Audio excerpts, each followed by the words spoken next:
रात्रीची भयान शांतता आणि त्या भयान शांततेमध्ये प्रतीक एकटाच बसला होता. त्याला अचानक एक मुलगी ओरडत असल्याचा आवाज आला. त्याने पाहिलं तर समुद्रात 150 मीटरवर एक मुलगी ओरडत होती. त्यानं आपल्या मित्राची बोट काढली, तो समुद्रामध्ये निघाला. 150 मीटर अंतरावर गेल्यानंतर त्यानं पाहिलं की ती आता मुलगी दिसत नाही.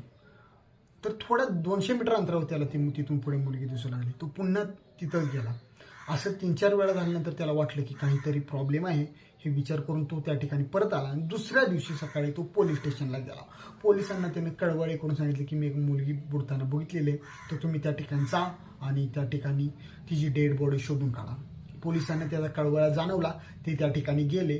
दुसऱ्या दिवशी संध्याकाळी त्यांनी त्या ठिकाणी गोताखोरांना जाऊन ती डेड बॉडी सरस हुडकण्याचा प्रयत्न केला आणि त्यांना जी डेड बॉडी गावली, जी अर्धी खाल्लेली होती, पण त्याचा चेहरा बघितल्यावर पोलिसांना